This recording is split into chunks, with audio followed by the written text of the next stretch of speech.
अस्सलामु अलैकुम वरहमतुल्लाहि वबरकातुहू। इस वक्त एक वीडियो सोशल मीडिया के ऊपर बहुत ज़्यादा वायरल हो रही है, जिसमें एक ख़ातून जो है वो डॉक्टर जाकिर नाइक से सवाल कर रही है, जो कराची के अंदर इनके लेक्चर्स होते हैं। वहाँ पर एक लाइव सवाल जवाब का सिलसिला होता है।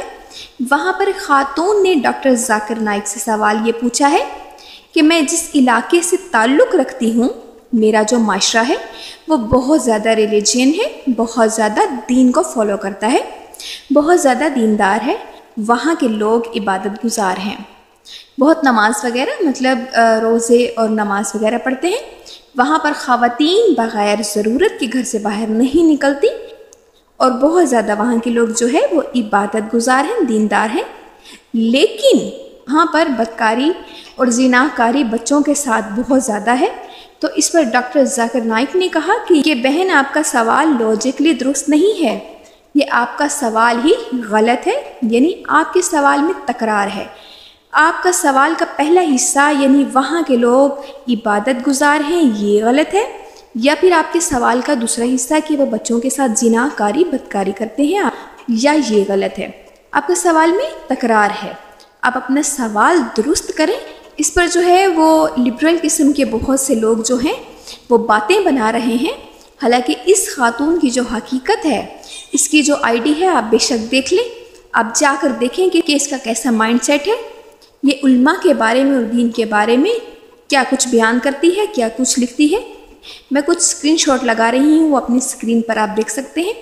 इस तरह के लोग बहुत ज़्यादा चालाकियाँ करते हैं, वो टारगेट बनाते हैं इस्लाम को, उल्मा को। और इस तरह से इसने समझा कि शायद कोई मोटिवेशनल स्पीकर खड़ा है मेरे सामने और मैं इससे बात करूंगी तो और ये सवाल करूंगी तो इसको घेर लूँगी, और मेरा जो मिशन है, जो ये फिर उसके बाद बातें बनाती हैं और दीन पर और मौलवियों पर, उस मिशन में ये कामयाब हो जाएंगी। हालांकि इसे पता नहीं था कि ये वो शख्स है जो लाखों के मजमे में लाइव सवाल जवाब का सिलसिला करता है, और इसने बड़े बड़े प्रोफेसर से, बड़े बड़े रिसर्चर जो अलग्राम मज़हब से ताल्लुक़ रखते हैं, इनसे मुनाजरा कर चुका है। हाँ, ये खातून यहाँ ये कह सकती थी कि वहाँ पर चंद लोग ऐसे हैं कि जो कि गुनाह करते हैं, लेकिन इसने कहा कि नहीं, मेरे माशरे में बहुत ज़्यादा दीनदार हैं, बहुत ज़्यादा परहेज़गार हैं वहाँ के लोग। लेकिन रिलीजन होने के बावजूद जो है वहाँ पे बच्चों से बदकारी और ज़िनाकारी भी होती है। तो पूरे माशरे पर बहतान लगाना ये बहुत गलत बात है। यही बात डॉक्टर जाकिर नाइक ने की कि आपका सवाल ही गलत है, पूरे माशरे पर बहतान नहीं लगा सकते। एक शख्स का जुर्म है, एक शख्स ने गुनाह किया है। तो जैसे कि मिसाल के तौर पे कोई शख्स किसी कबीले से ताल्लुक़ रखता है, अगर वो चोरी करता है तो इसका ये मतलब नहीं है कि पूरे कबीले को ही हम चोर कह दें। ये कहाँ का इंसाफ होगा।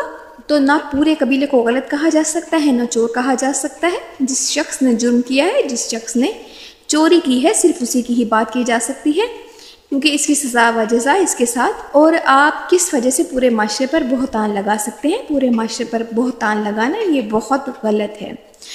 तो डॉक्टर जाकिर नाइक ने यही कहा, आप अपना सवाल दुरुस्त कर लें, मैं आपको इसका जवाब दूंगा। लेकिन इसने कहा कि नहीं, मेरा सवाल यही है। हालांकि इस खातून की हकीकत क्या थी, तो वो आपने स्क्रीनशॉट में भी देखा होगा, वहाँ आप उसकी आईडी पर भी जाके देख सकते हैं। तो इसका कोई मिशन था, इसका कोई मकसद था, और वो शुक्र है कि उस मकसद में वो कामयाब नहीं हुई। और वो किस माइंड सेट की औरत है, आप उसकी आईडी में जाकर देख सकते हैं। तो किस तरह के सवाल पूछती है, और उसका जो मिशन होता है और उसका जो हदफ होता है वो क्या होता है। क्योंकि ये मोहतरमा तारिक जलील साहब के बारे में भी लिख चुकी है। इसने तारिक जलील लिखा है माज़ल्ला, और इस तरह बहुत सारी बातें इसने लिखी हैं। बहरहाल जो लिबरल किस्म का तबका है, वो जो उल्मा के ख़िलाफ़ है, वो ज़बान दराजी करता है, वो इंशाअल्लाह बिल्कुल कामयाब नहीं होगा। इन्हें अपने मुंह की खानी पड़ेगी। मुझे उम्मीद है कि आपको मेरी बात समझ आ गई होगी। बहरहाल इस तरह के लोगों की बातों में आप बिल्कुल ना आएँ। अल्लाह ताला हम सबको सही समझ की तौफीक अता फरमाए। आमीन।